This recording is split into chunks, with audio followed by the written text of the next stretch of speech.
tous confinés, mais quand on est confiné, on peut quand même se faire livrer du vin, figurez-vous. Quels effets le coronavirus a-t-il sur le marché du vin? Cette fois, elle est bien là, Angélique Delangsin, directrice générale déléguée d'Ideal Wine. Bonjour Angélique.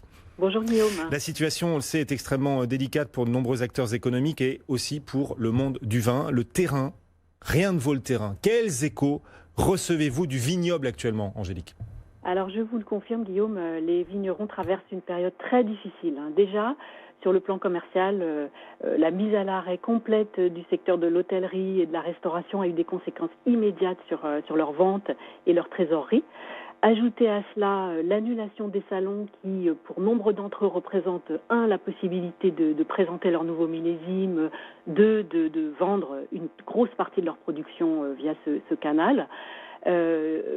Pour certains produits, c'est vraiment crucial, comme des produits à forte saisonnalité, comme le vin rosé par exemple.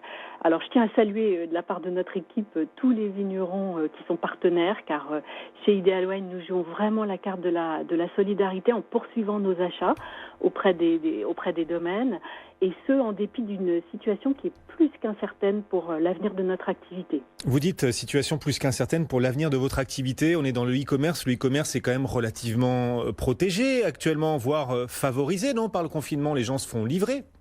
Alors disons que pour nous, la situation est paradoxale. Je vous accorde que les amateurs ont plus de temps, ils sont restreints dans leurs mouvements en cette période de confinement. Certains s'ennuient, d'autres cuisinent des petits plats. Donc nous constatons effectivement chez Ideal Wine qu'ils ne désertent pas du tout le terrain de jeu des ventes aux enchères, loin de là. En revanche, l'essentiel de leurs achats se recentre en ce moment sur des vins plus accessibles, à des niveaux de prix inférieurs à ce que nous observons en temps normal. Votre témoignage est instructif, Angélique. Vous pouvez livrer normalement les commandes en ce moment ? Alors, rien n'est vraiment normal en ce moment. Pour Ideal Wine, la crise sanitaire, elle a un double impact. Déjà, à très court terme, elle a désorganisé complètement l'ensemble de notre chaîne logistique, de la préparation des commandes aux expéditions. La Poste, vous le savez, livre de plus en plus difficilement, ne livre plus les gros colis, donc nous devons imaginer des solutions alternatives. Mais ça marche. Moi, je viens de recevoir mon colis sur mon lieu de confinement et tout le monde est très content autour de moi. Et ça, c'est le principal. Allez-y. À moyen terme, c'est plus préoccupant, car c'est toute notre offre de vins matures, ceux qui sont issus des caves des particuliers. Ce flux pourrait se tarir si le confinement se prolonge. Ceux qui veulent vendre, évidemment, peuvent toujours faire estimer leur vin, préparer la vente. En revanche, pour l'instant, l'enlèvement des caves et l'expertise sont provisoirement impossibles. Pourtant, comme je vous le disais, c'est un excellent moment parce que les acheteurs sont à l'affût. Oui, c'est sûr. Alors, parmi les 1001 impacts de ce confinement, la dégustation des primeurs de Bordeaux vient d'être annulée. Un impact important, on imagine, pour la région de Bordeaux, cette annulation des dégustations de primeurs? Alors l'impact est majeur. Les professionnels devaient être à Bordeaux début avril pour déguster les vins du millésime 2019, avant sa mise sur le marché, qui se passe généralement en mai-juin. Alors rien de tout ça cette année. Oui, l'impact est majeur car c'est vraiment une semaine de dégustation qui contribue à braquer les projecteurs sur toute la région de Bordeaux. Et pourtant, ces ventes en primeur concernent finalement assez peu de propriétés. Oui, mais Guillaume, on parle de propriétés qui sont connues du monde entier.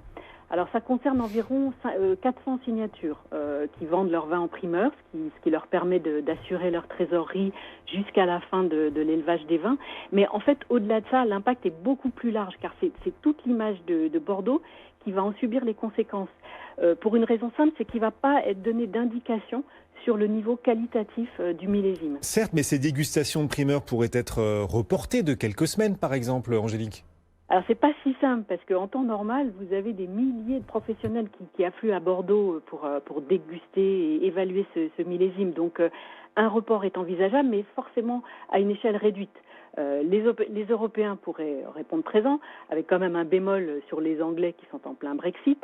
En revanche, les Américains, qui sont déjà peu enclins à venir pour d'autres raisons, les taxes d'importation décidées ces derniers mois, et plus encore les Asiatiques, tout cela vont nécessairement limiter leur déplacement au cours des prochains mois. Et donc, si ce millésime est vendu un jour, on peut imaginer que les prix vont nécessairement baisser, un impact sur les prix, sur les cours du vin à venir ?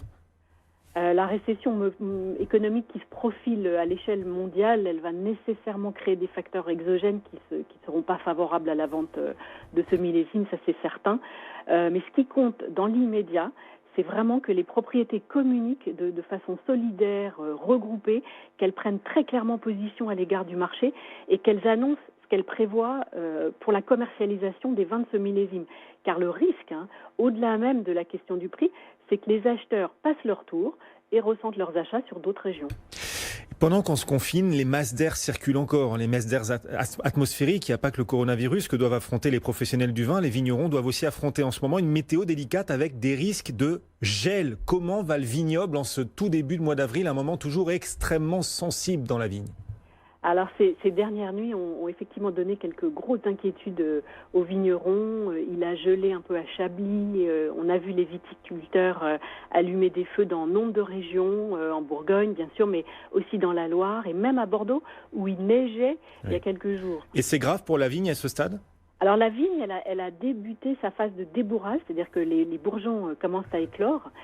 Pour autant, les incidences du gel à ce stade ne sont pas aussi dramatiques qu'elles le seraient si le gel intervient fin avril, comme ça a été le cas en 2017. À Sauternes, par exemple, les brumes ces derniers jours ont suffi à protéger les vignes du froid. En revanche, attention, alors on va scruter de façon très attentive les prochaines nuits de pleine lune, le 8 avril, les 7 mai, parce que la pleine lune peut être à l'origine d'anticyclones qui gomment les couches de nuages et ça contribue à faire chuter les températures. Oui. Attention aux prochaines phases de gel, en effet, dans les vignes en ce mois d'avril. Il nous reste 30 secondes, Angélique. On va essayer de faire synthétique et pratique pour nos éditeurs et téléspectateurs confinés chez eux, mais qui veulent peut-être en profiter pour réfléchir sur leur cave et pourquoi pas se faire livrer autant que possible les meilleurs vins et surtout profiter des meilleures affaires. Quels conseils est-ce qu'on peut leur apporter aujourd'hui ? Alors, ce qui est certain, c'est que nous, ce qu'on a vu, on a beaucoup de monde sur le site en ce moment. Les dernières clôtures de vente aux enchères se passent avec beaucoup de monde. C'est un vrai signe de résilience pour un produit qui fait figure de valeur refuge. Les niveaux de prix se tiennent sur les grandes signatures de Bourgogne. Les grands crus de Bordeaux et du Rhône sont stables pour l'instant. Donc, en fait, il y a plein d'opportunités qui vont émerger à terme. Déjà sur des vins, alors qui seront plus des vins à boire qu'à garder dans un but d'investissement. Je pense à des petits millésimes ou des millésimes de moindre garde. Et puis sinon, alors on va avoir sûrement des creux de vente, ce qu'on appelle des creux de vente dans les ventes aux enchères. Et je pense à 4 pistes. Il y a un domaine d'abord qui affole les enchères depuis des années, le château Rayas. Donc, alors, il y a ce mythique Châteauneuf-du-Pape, mais il y a tous les vins satellites produits par le même producteur en Côte-du-Rhône à Vaqueras. Les prix ont beaucoup progressé ces derniers mois. Donc, une accalmie, même fugitive, serait bonne à saisir. Je pense aussi aux belles années de Bordeaux dans les millésimes récents. D'accord. Elles ne sont pas vraiment rares, les prix restent stables. Vous avez les Sauternes aussi, des vins qui sont à des prix incroyablement doux. Et puis on a des domaines de régions qui sont moins fréquemment présentes dans les ventes aux enchères, mais qui passionnent les amateurs.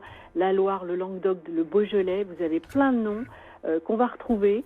J'espère pouvoir venir à l'antenne pour de vrai sur le plateau pour présenter notre prochain baromètre des enchères qui va sortir dans quelques jours. Merci. Et qui fourmille de pistes. Merci beaucoup Angélique. Angélique Delancin, c'est quelques pistes en effet pour vous, confinés chez vous bien sûr, mais qui pouvaient avoir des idées d'investissement, y compris sur les placements plaisir comme le vin. La directrice générale déléguée d'Ideal Wine régulièrement à nos côtés dans Intégral Placement sur BFM Business.